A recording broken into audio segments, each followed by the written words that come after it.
Welcome to another episode of You Are the One You Seek. I'm your host, David, and I am super excited to have a very special guest on today. His name is Bill Letson, and Bill had a transformative NDE experience.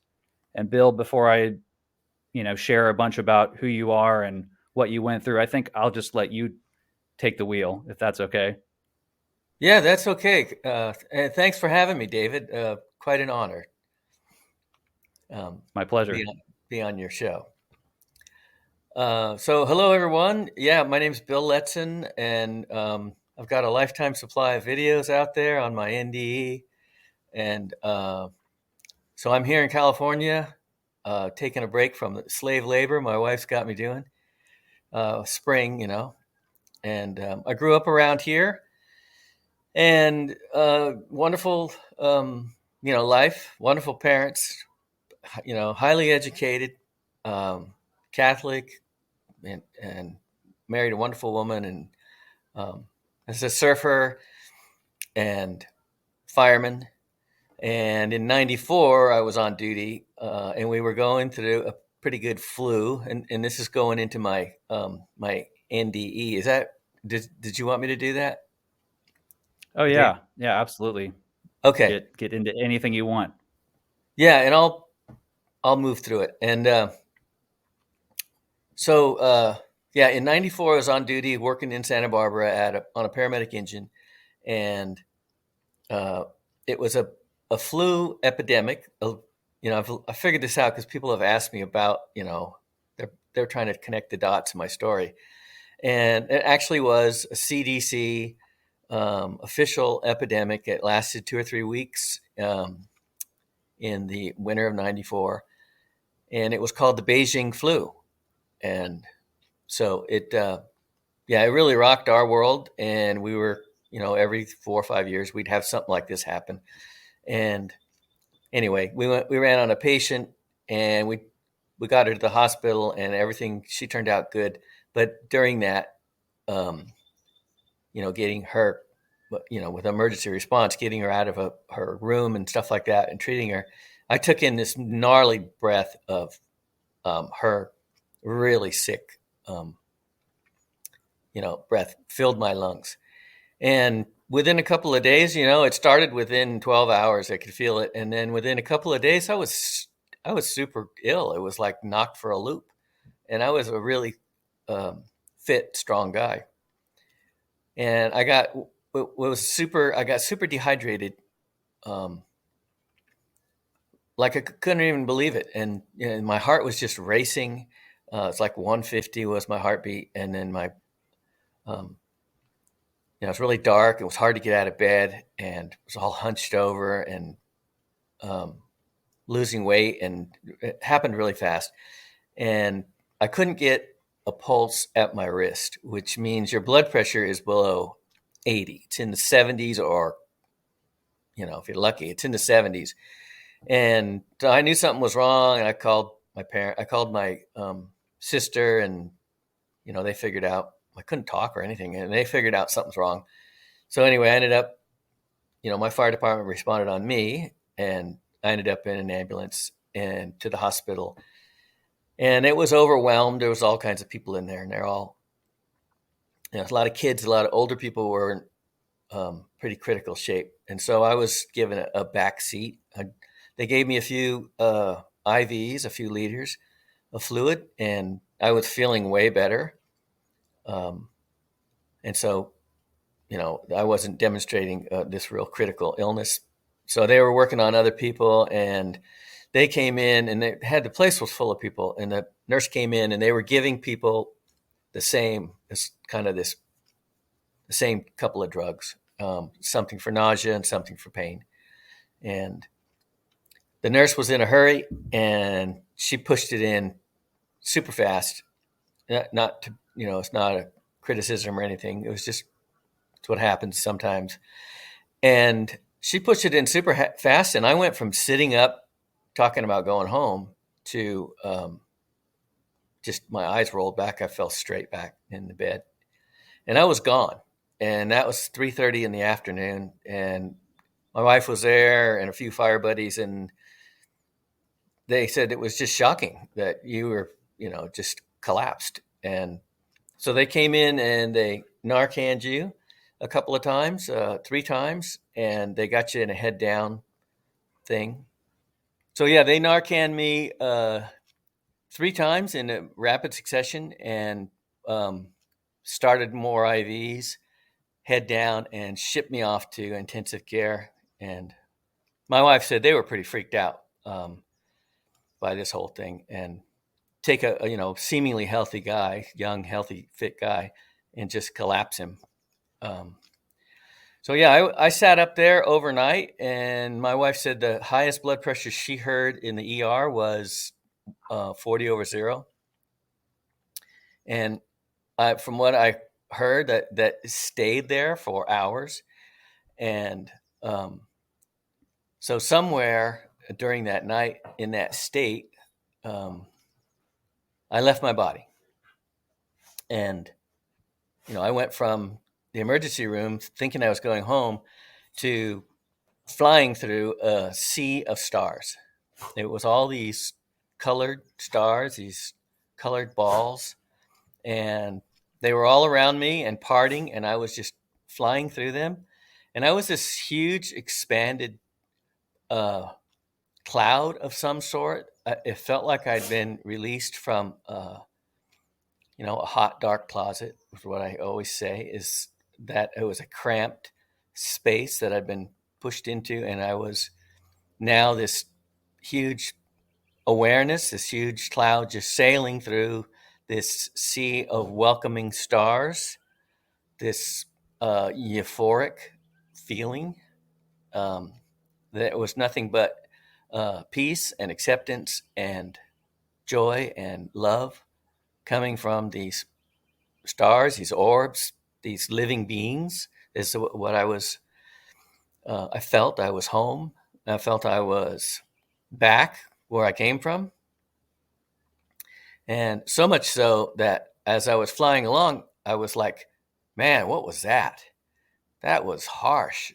And, meaning my time here on Earth in a human body, I was like, that was really gnarly. And a lot of those lower vibration energies, emotional energies that we have here that we don't enjoy, things like anxiety and depression, and there's a whole list of them. A lot of people call this collectively, they call it fear. It's this low vibrational thing. And that all of those, they don't go with us. They stay here. It's like we're in this play, and we're kind of sequestered from the rest of the universe, and we experience these things and we learn from them.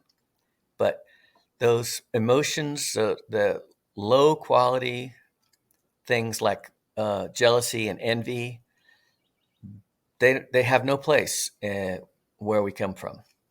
And I knew that immediately. And I was flying along, and it was like, how in the world, this was one of my key things, how in the world did I believe I was this guy, this single, this separate, this human being, this dude? How was I absolutely convinced that I was Bill, and I had this whole personality, likes and dislikes, and because none of that was true. It was, we're so much more, and we've been around for ever, seemingly. And it was like I'd been returned to that, and I absolutely knew it. So I was flying along, and everything was just awesome. Nothing was impossible in that realm. Nothing was, it was limitless. And you felt you were limitless. You were connected to everything. And I loved it. It was ecstasy.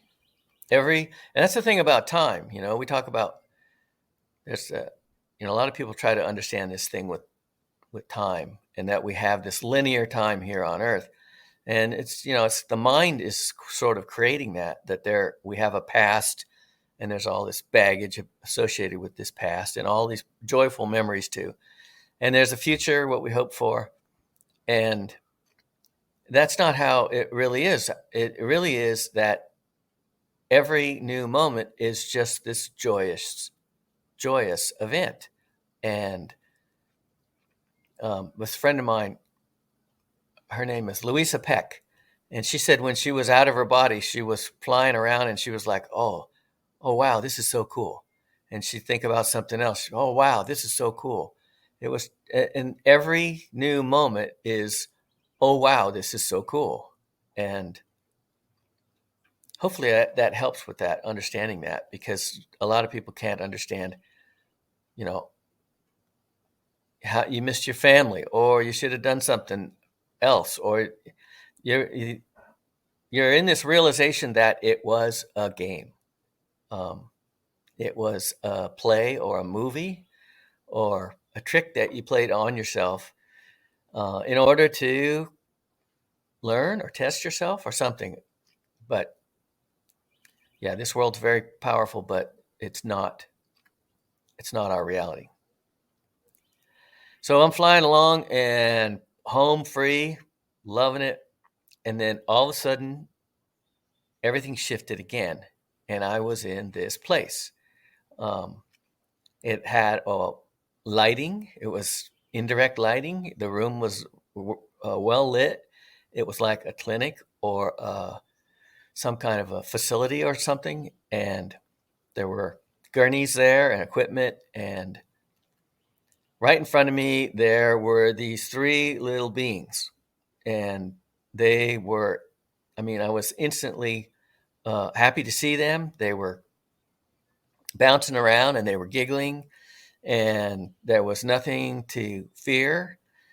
And they were asking me questions, like all of a sudden, like how was it? What did you learn? What can you tell us? And I was looking at them because this was an incredible change.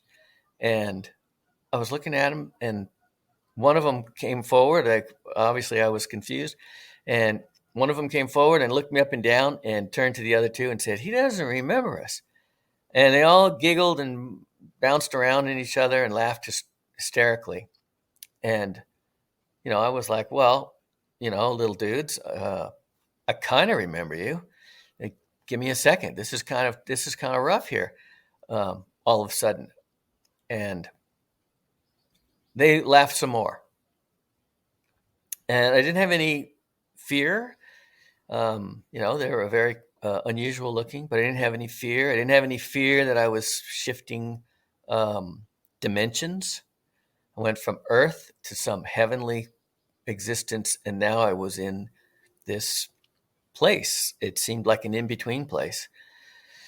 And then there was this other guy, and he was in the background at first, and then he kind of came forward, and he's this tall, wispy guy, and he was like a spinning vortex of water. I've called him all these really thin things, but he was like a sliver of energy, and then he had this spin to him, and it was, wispy parts of him were coming off, and it was like an underwater vision.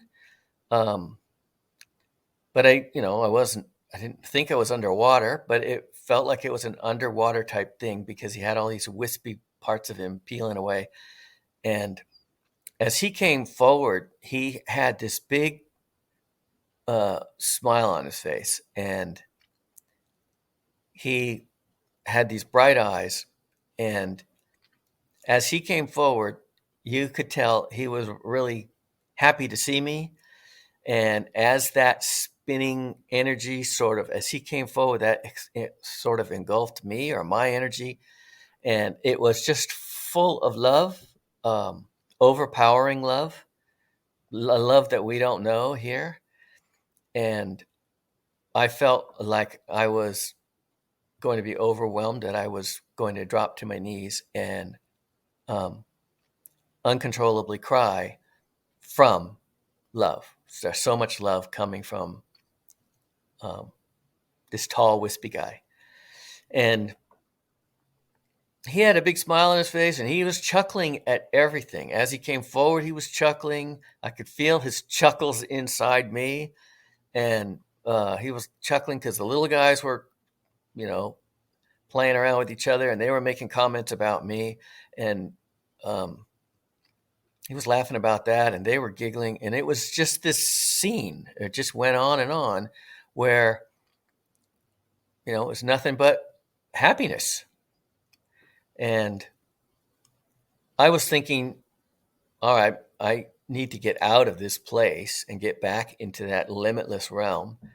I think this is just, I got to go through some kind of checking out process or something. And so I suggested, is this where you guys review my life type thing? Do we flashes before my eyes or something, and we talk it over? And you guys want to get started with that? And the tall, wispy guy just cracked up. And he said, yeah, sure, let's do that. How do you want to start? And, I thought that was kind of strange, but I was going to go with it. So, I started telling stories, and it wasn't profound things where I, my words hurt somebody or helped someone, or my actions or anything like that. It was just me telling stories. And I told a few, and then at some point, I noticed that nobody really cared. Nobody was listening. They were still giggling and chuckling. And the three little guys were doing a Three Stooges routine or something. And then he said, okay, that's enough. Time to go back. But that was the shock of my life, because I was like, go back? I'm not going back there. That is out of the question. And you don't understand. That place is really hard. And, we went back and forth. I tried a few things. And he said something I never forgot. He said, no, you have to go back. You have things to do, and they're important. And the story was kind of up then. And he came forward, and with his will or his intention or, his desire, the whole room just started to break up with his spinning energy. It just sort of spun away, and like I was beamed out of there. And I dropped away into darkness. It was we call it dropping, and it was like a dropping in frequency or vibration, that really high, love-centered home. I was coming back to Earth, where we've got low vibrations, all those things associated with fear. And, lots of people have a falling feeling when they wake up. A lot of people say, I felt this falling feeling. And, we travel at night. We soul travel and visit other dimensions. And then we drop back into this place that's very dense. And your vibration is dropping. Your frequency is dropping back into that low vibe. It's on purpose. It's a divine creation, and it's for a reason. It's for for us to learn. So I dropped away into darkness. I got down near my body. I had the absolute sense I was close to my body, but I wasn't yet in my body. And the place I was feeling there was very lonely and dismal and dark, and nothing like the brightness and the color and the fullness of being connected to everything. All of that was gone, and I was back down to a single, separate a person. And then I was back in my body. And I woke up. Sometime later, I woke up. I noticed the machines, were displaying my vital signs, and they were, every time I woke up, they were improving. And then I could stay awake. I noticed the numbers were 70 over 40 or something. There was a blood pressure. And a nurse came by, and I was kind of half sitting up, and she shocked. She went walking by, and it was still dark. And she was shocked, and she goes, "You're awake?" And I'm like, "Yes, I am." And she goes, "My goodness." I said, "I need to talk to you." And she's like, I have to go get everyone. Nobody knew what, happened to you, why you were so far gone. We didn't know if you were coming back." And that's an interesting thing. It could have been comatose for, a lengthy time. They had no idea. And so I was like, "Okay, yeah, you can go get everyone, get the doctor and all that. But first, I was very serious because I was extremely pissed and upset. And I held it together, and I just said, I was like, I wanted this answer. I was like, what am I doing back here? Um, as if any human could answer that question. But, I wasn't thinking like a human. I had just gotten back. And I said, I died. Bill was done. And I had bought the farm. What am I doing back here? And without missing a beat, she said, "Honey, you were in escrow, but you fell out of escrow, and now you're back with us." And she had her hands on my shoulders because I think I looked a little distraught and upset.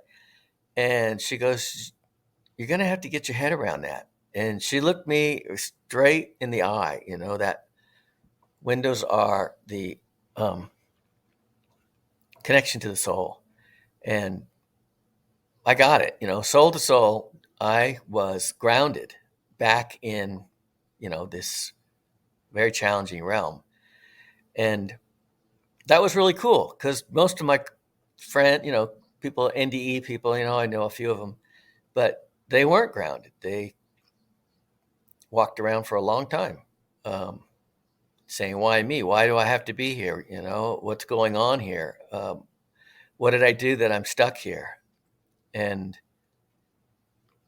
I kind of skipped all that.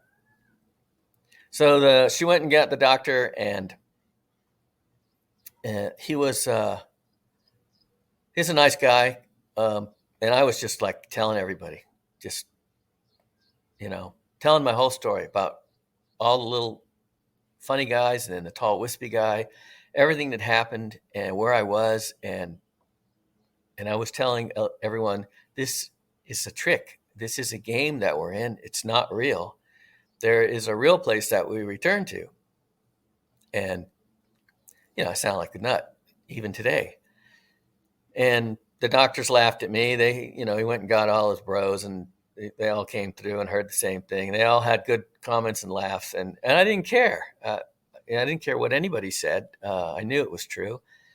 And my family showed up, and my mom, my dad, my wife was there, and some of the fire guys came through and stuff. And I just told the story, and I could see the concern and the disappointment in their faces.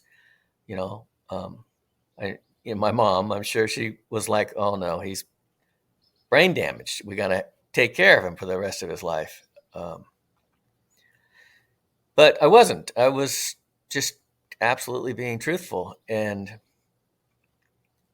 I could tell they were it was upsetting for them. So I let up on my family, and I was home for a few days on the couch, fully recovering, and it was pretty sad. And then I got back to work. I came out of that sadness. It didn't last for years or decades like some. And then when I got back to work, the word had spread that Letson had this thing, and he left his body and he was in these other dimensions and all this stuff.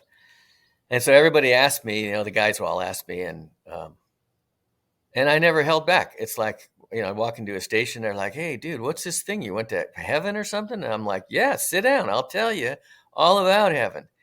And or wherever it was. And so I tell the story to everyone. And after a few weeks, one of the guys was delivering something at the station, and he said, "Hey, man, they're talking about you up there in the chief's office." And it's like, "Yeah, okay, I get that. I get it. You can't talk like me." It was the 90s. this NDE thing, I guess it was around. That's what I've been told, but it wasn't around in my circles. I didn't know anybody that knew anything about it, and so I buttoned it up because I enjoyed my job. It was something I was meant to do, and I wanted to keep doing it, and I wanted to, promote and to be able to contribute to the mission of the fire department. And so I wanted to fit in, and so I kept it to myself. And if anybody ever wanted to talk about it, I always talked about it. Never, I never put it away or, completely put it away, but I didn't offer it. And so that went on. That went on for 15 years, and then I retired in 2010, and immediately had Rick Strassman's work, the DMT, the spirit molecule. I saw the video for some reason here at home, and then something, Amazon came up and said you should buy this book. I just watched the video, and I liked Strassman, something about him, his honesty or something. And I said, yeah, I'll buy the book, which I've never done that before. I never bought a book of something I'd seen before. I'd just seen. And then when the book came, I kind of, worked my way through it. And when I got to chapter 13 and 14, and it was called Contact Through the Veil. And that's where his volunteers, he had 400 of them at the University of New Mexico, clinical study with this chemical that we make in our brain. We make it in our pineal gland. And what he did was he injected them with this chemical called DMT. And his volunteers were reporting going and seeing the same 3 short little hooded guys who were fun-loving and joyful and playful, almost sassy, and then a tall, wispier, willowy being that was in the background at first and came forward and was just, very loving. And it was, interview after interview, these things lined up, and it took my breath away. I had to put the book down, and I left it right on the couch, and I didn't touch it for a week. And I walked around, this place in my normal life. And whenever I had a chance, I'd think about it, and I'd go, what is going on here? What is really going on here? This is remarkable. I had my thing that happened.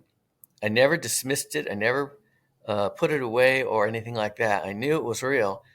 But this guy, Dr. Strassman, he can recreate that thing that happened to me with this chemistry.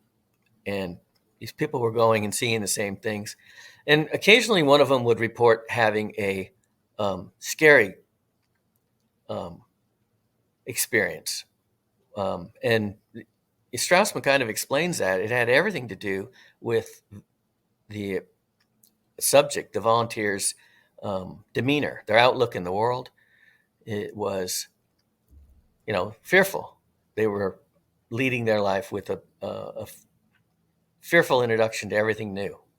And that was never me. And I think that's a lot of his volunteers weren't that way. And they had, good experiences. So this whole thing with DMT, if you, I'm a natural guy. We like to grow our own food and everything. And if you look, where is this, who's doing anything with DMT? That is with the shamans. And they're in Central America. You can meet these guys. They come up from the Amazon. And I go, well, at some point I'd like to run into this DMT thing and give it a go and see if it fits what happened to me before. And so I was going down to Costa Rica a lot, several times a year, staying for weeks and months and just driving around. And I ended up in this blue zone called the Nicoya Peninsula. And, that's an incredibly um, natural environment. There's only a few left in the world that are really natural environments.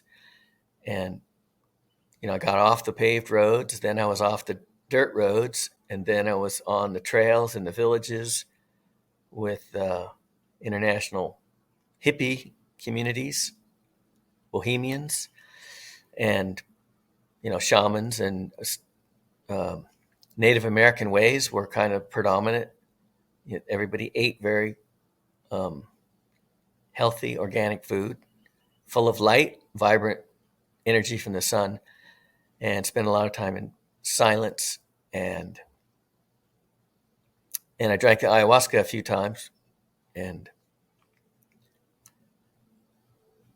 that's kind of my story. Is that did I go too far?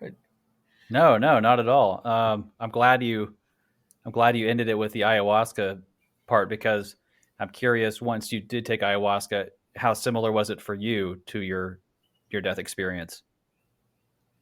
Um, the ayahuasca. So we are these physical beings, and this is what we see ourselves as singles, as separates, and um, we also agree that mostly we agree that we have a soul, and that after that there's a higher self, kind of the boss of the soul, and it just keeps going until we're all one. This is a lot of the religions say that, so that the individual you, this single, this separate, this illusionary you, is opened up when you drink ayahuasca. It's opened up to perspectives of these other parts of you, the soul and the higher self.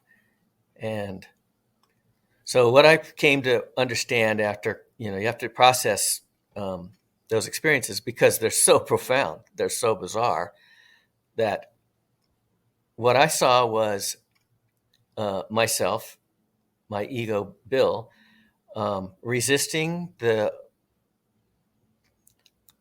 temporary transcendence into this incredibly complicated, expanded being that we really are. And that's where people suffer so much with the pit, with ayahuasca. But then when you surrender to this hierarchy, this food chain that is you, the soul, the higher self, and beyond, then it becomes really blissful. And that's what it felt for me, coming into the perspective of the higher self. That was a very blissful experience. But the first time I drank it was crazy. It was like Bill had been tied and gagged and thrown into the trunk. And this higher version of me, the soul, the higher self, was driving the car. And they were in charge. And I was, this personality, this temporary personality, Bill. Bill was not having it. He was fighting it like crazy. And this is, this is through all the great wisdom of all the great religions, Buddhism and Zen.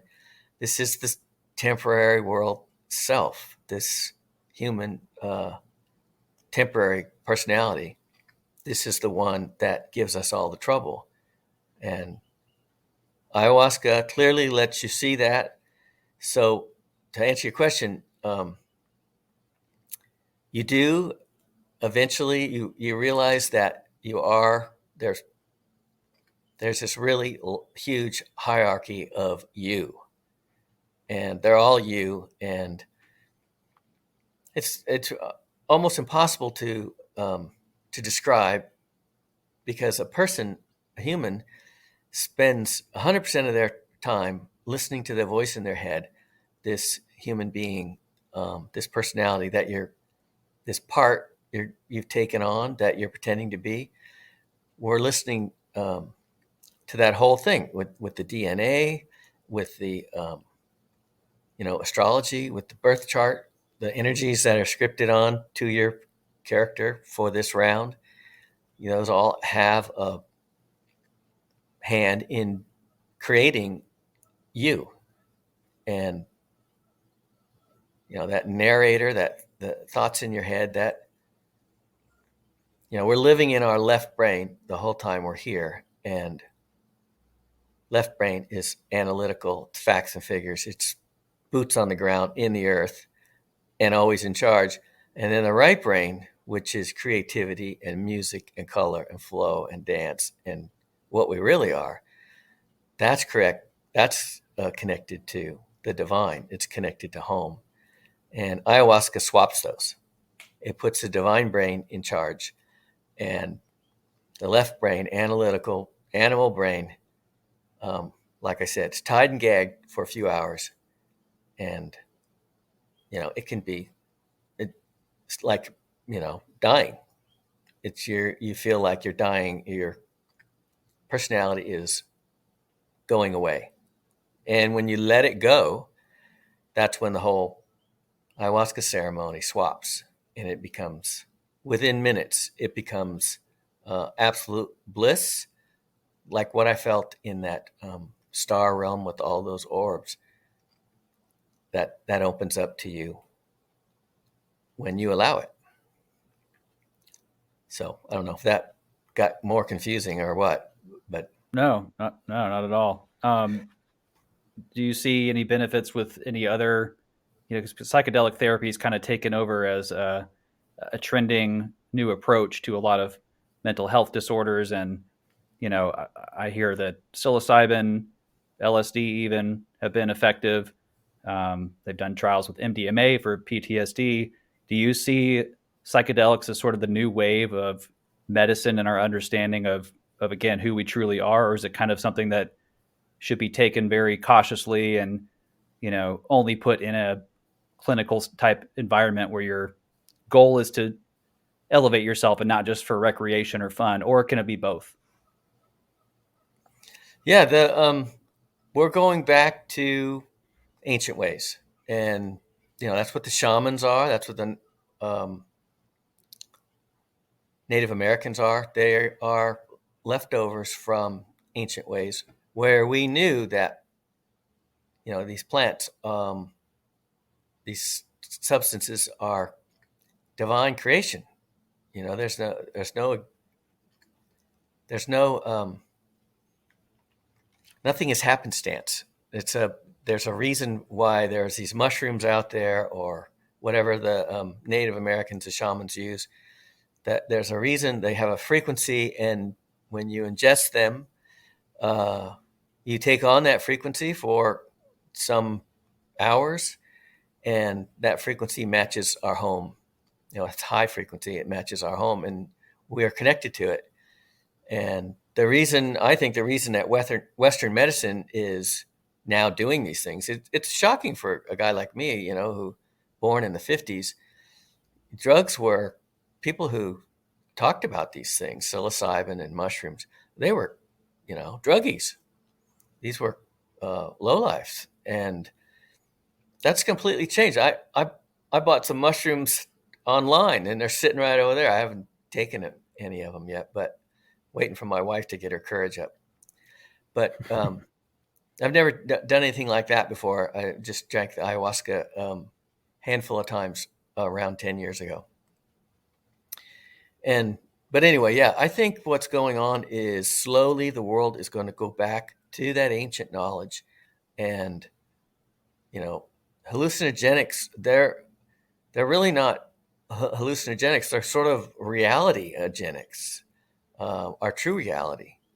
That it breaks down the veil, and we can move into those realms and those dimensions that I experienced in my NDE.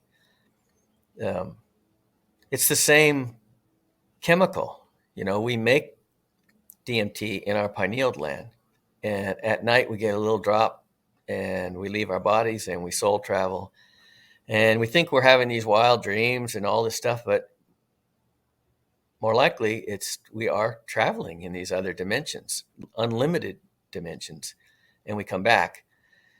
And then at death, when the body has run its course, the pineal gland splashes a massive amount on the brain, and you're rocketed out of your body, for a final time.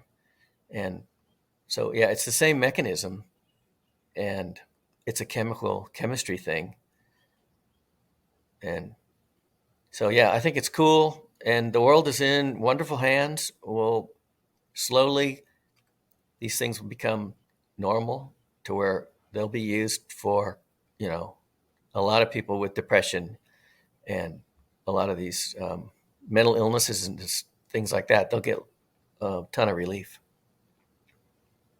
Yeah, and I thought it was really cool how you were able to just transition quickly out of, you were angry that you had to come back. You were like, really, I was good. I was home, and you didn't stay stuck there. And I'm wondering if that has to do with maybe your background as a fireman and just being so used to being of service and helping people. If that just sort of kicked you into this mode of like, well, I'm here to serve people and help people, or maybe um, I'm just curious, I guess, if the fireman background was kind of a jump start for you in that way. Yeah, I love that job. I was made to do that job, and I had a bunch of friends, surfer buddies, and even a girlfriend, and all of them, we all got together the last few years, and all of them said the same thing. It said, when you found that fire department thing, it was like a switch went, and you were gone. You were either you know, getting a job, up in the Sequoias on a helicopter, or you were just on to the next job, on to the next job. You couldn't get enough of it. And that was true. Something was scripted on my plan here, was to do that job. And, when I heard that the chiefs are starting to talk about you, once those administrators, they find a hook, they'll go after a guy. And I was like, well, I don't want that. They're all good guys. So let's put them at ease, and let's just put this away. And, had a wonderful career. I didn't, that's another thing. When we come here, we don't have to save the world. We don't have to fix it. I knew something was very different about this place than what we were all being told or we all believed. But it was okay. I could still do my thing. I didn't need to fix the world. It wasn't mine to fix. It'll sort itself out. And it's happening. It's happening now. It's happening slowly in increments, and yeah, everything's always okay. Well, and I'm just curious how much you've seen it grow. And you talked about it was in the 90s. You really didn't know anything about NDEs. People around you were just kind of scratching their heads trying to figure out if it was, the morphine or something, even though you said you were Narcan 3 times. So that's pretty good indication it wasn't the drugs.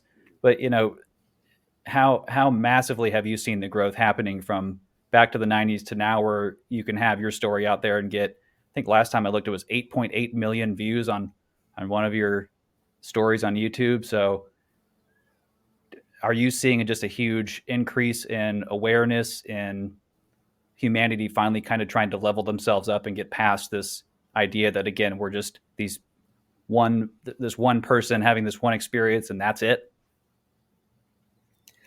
Yeah, I after my time with in Costa Rica and stuff, when I came back, when I was settling back down here, I started going to these conferences. I don't know why, but it was called the Conference on Procession and Ancient Knowledge.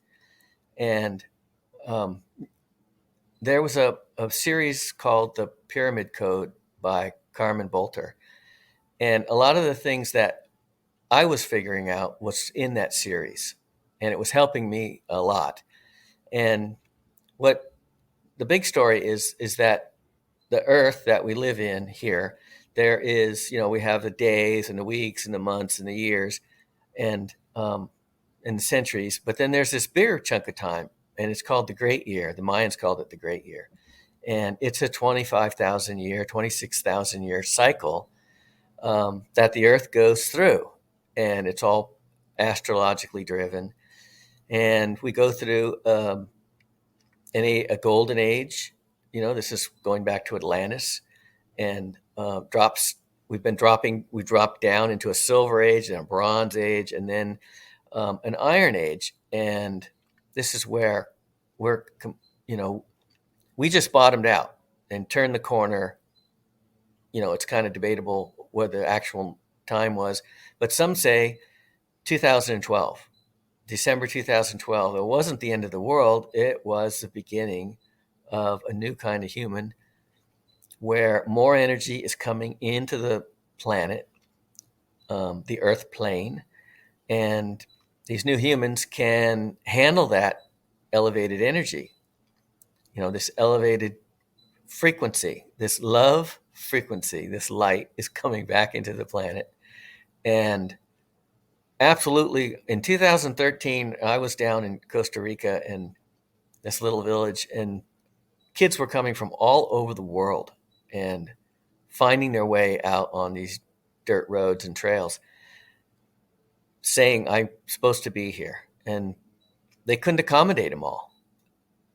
It was a village that took people in and gave them programs and stuff. But it was a huge jump in right after 2012, right after December 2012. Huge jump, like light had been switched. And then it's just continued ever since. It's been 10 years now since then. And so the question was, have I noticed a change, this opening? Is that right? I'm sorry, I get off on these subjects. No, you were right on. Okay. Yeah. Yeah, so the precession of the equinox, this is a cycle of where we are descending into fear-driven earth plane experiences. And then now we turn the corner at 2012, and we are now ascending back towards the light and love, and where we'll be living our lives from the intelligence of the heart. It's just going to get better and better, and it's up to us to resist the fear and go towards the light. And all you podcaster guys, you are doing such a service. This is the the teachings of ancient wisdom is coming back, and it's coming in with you guys, nobody else. Because you guys ask the right questions, and you're not afraid for kooks like me to give you a crazy answer. And it's wonderful to watch. And 2000, whenever COVID hit, it was 2 or 3 years ago, but I would go to Ian's meetings and I'd tell my story there. And I'm telling the same story that I told in 2016 and 2017. I would drive, up to the Bay Area or down to LA, and I'd tell a group, maybe 50, maybe a couple of hundred, tell my story. But like you just said, now those stories are going to millions. They're getting millions of views. And there are thousands of people with these experiences. All a lot of them are a lot of variation in there, but they all seem to be the same experience, that they had this encounter with love and light, and someplace they didn't want to leave. So, yeah, this is absolutely happening. All of a sudden this Zoom thing came, and now we're all connected. How can anybody explain that? The kooks could never run into each other, except maybe at these meetings. I'd tell my story, and some lady in a cape, with long white hair would come up and say, "Oh, this is your soul did this, and this is why." And I'd be like, "Oh man, thanks for telling me that." And that would be fortunate. But now it's, you can spend hours watching these stories, and the ones that hit me are the ones that, when they're speaking from their heart, when their emotions come in, not a performance. There's a lot of that. Not a polished performer who's got some business, but just it's usually like a young guy or a young girl who's trying to sort out what happened to them, and they're just talking. They're speaking into these Zoom things from their heart, and you can absolutely feel it. And that's what's going on. That way of interacting with each other is coming back, and it's going to take centuries, but now is the beginning. And the last, with that precession of the equinox, the next 2,000 years is, in the yugas, in the Hindu, the way they talk about it, in the yugas, and what the Mayans called it Baktun, these different times, Silver Age, Gold Age.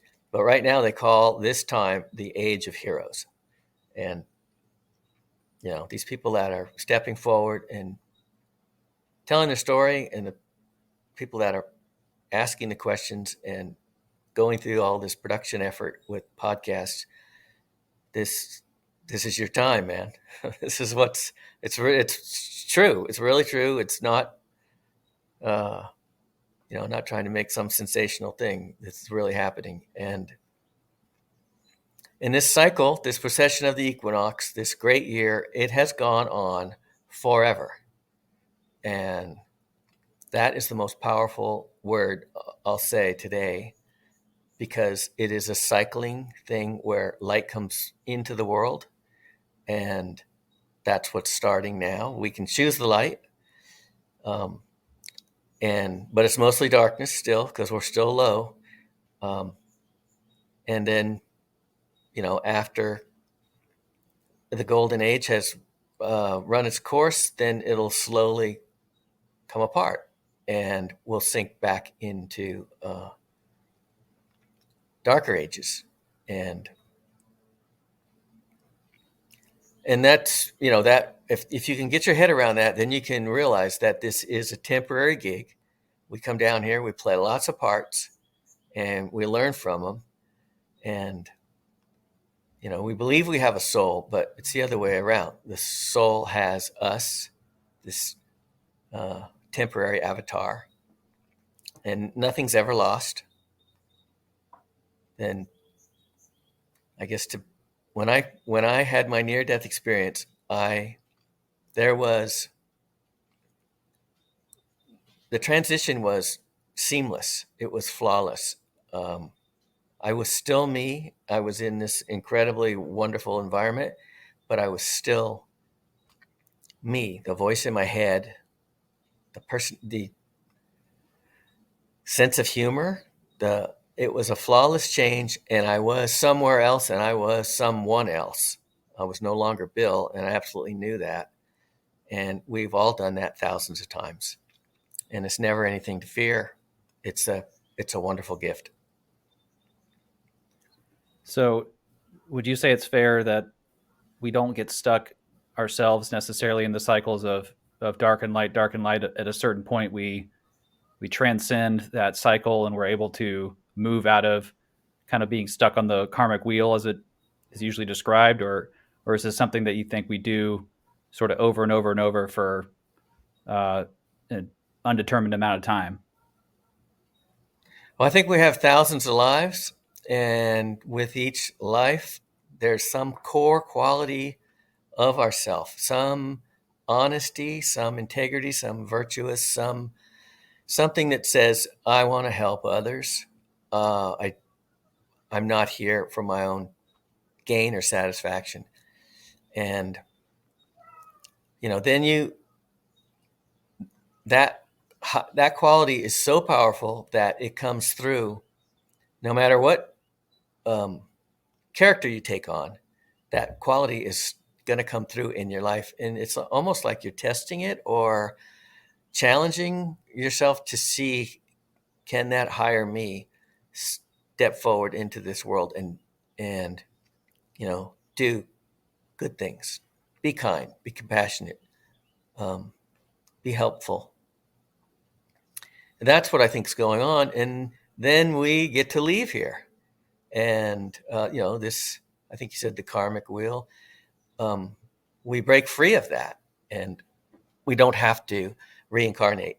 And, it'd be great. You have the option to. You would come and help somebody else through some sort of emotion that they're trying to clear or conquer. You still come to Earth, but you're not stuck here. And that thing, that symbol, the yin and the yang, that kind of tells this story. And if you put the light coming back into the world, you put it down at the bottom, we can match it up with ourselves. And you notice there's a little dot of light in the middle of the dark. And so there's always light in the world, even though it's mostly dark. And, that's what we have right now. It's mostly, just watch the news. There's a lot of anger and fear, but you can still be in the light. And I hope that helps a little bit. Yeah, absolutely. That's something I came across in the Yeshua channelings, which is one of many channelings I've come across where, someone's speaking with the Jesus of the Bible who's trying to sort of re-describe their mission and what they were here for. And one of the things that really stood out was Yeshua said that the yin and yang is the perfect symbolism also for the male and female energy. Then this is getting into something else. We don't have to get into all that, but how we all have the core of, I have a core of female energy and my wife has a core of male energy, and that's meant to balance us. And like you said, you can apply that to a lot of different concepts, that there's light in everything, that no one's stuck. No one's going to be in this cycle forever and damned to, eternal hells or anything like that. I know growing up Catholic, that was probably something that was a relief to change that perspective. I know for me, it was a big deal to shift out of this idea that we can screw up so bad that we're just cut off forever. So yeah, I love that. I love that explanation, the yin yang, for a lot of different things. But I know our time's running short here, but before we go, I wanted to ask you, when you came back from your NDE, did you have any specific abilities, or were you able to channel or access those higher realms in a more direct way, or was it kind of just the one and done sort of deal? Yeah, that accessing those other realms, that has come on in the last 5 years. And it had everything to do with, being around shamans and, hippies down in Central America. And a lot of things that they did were silence and being still in nature, and, going on these week-long, 10-day silence retreats where you're in nature, your feet are on the Mother Earth, you look to the sun for energy, that it's all coming in with, fresh vegetables and fruits and greens. You're collecting water that's running across magnetic Mother Earth, and, got the energy, those light codes from the sun there. That's everything. When you structure your water and eat vibrant foods, vibrant means vibration, means high vibration. If you wake up early and you look at the sun, you're never supposed to do that. So I started doing it 5 years ago, because some voice told me, get out of bed, go out in the back, down by the lake, and stand on the ground in your bare feet and look at the sun as it comes up. And I didn't argue. And so I've done it every day for years. And there's this thing you can do. It's called the Diamond Consciousness Meditation. And it's Robert Edward Grant. It's on his channel. And it's amazing. The vibrations that are coming from the sun, the light codes, you'll see a tunnel of light codes, and everything changes. A human being starts reconnecting with the vibration of the other side. We're not supposed to be cut off as much as we are, in order to be at our best. And when you get back to nature and do that, then everything starts to rise, and you're just in love with every moment, just like when you're at home. It's a heaven on earth existence, um, and everybody can have it. So I think that was your first part, but that second part of your question I just answered. But the first part was, what was that again? It was, Well, just about, if you were able to sit there and meditate and kind of go back to the experience, or connect more directly to, maybe the guides you saw, the three dudes in the robes, or any of that kind of stuff. Were you able to at any point have a conversation or an interaction with them, or was that sort of just meant for that one experience, and now you're kind of on to something else? yeah, Hopefully that made sense. yeah, that's good. Um, So yeah, there are a spiritual realm. There are intelligent, non-physical beings all around all of us all the time. And if you raise your vibration with all the stuff I just said, but getting back to the natural world, and clean up your thoughts, maybe unplug and detox, and disinfect your mind from what's coming through on the screens. That's very powerful messages there. And if you sit quietly in nature and you raise your vibration, what happens to me is the room fills with colors, purple and green, and this brilliant gold, which turns into a white light. And you'll see grids, literally mathematical grids. And, this is the simulation, the hologram. That is absolutely true. We're in this sort of simulated reality, and our mind is driving the next experience. Our intentions, our expectations, it's turning it all into reality for us. And so you go past the grids, and then you're in with these swirling light beings. And it's just a paralyzing ecstasy. You can have it right here on Earth. Everybody can do it. You just have to, like I said, unplug and plug back into the natural being that we are here on this planet, and it all comes flooding back. So, Well, Bill, I appreciate so much just taking the time to share your story. I could talk to you for another couple hours, and I have all these questions that wrote down in case that, of course, I can't get to. But just if it, I know that's kind of cheesy to say, what's your advice for everyone who's struggling right now? But if there was sort of one succinct kind of primary thing that you would tell people who are just maybe really on the low vibrational side, they're bitter, they're going through something really dark, what's maybe the first step for them to reconnect with their inner light?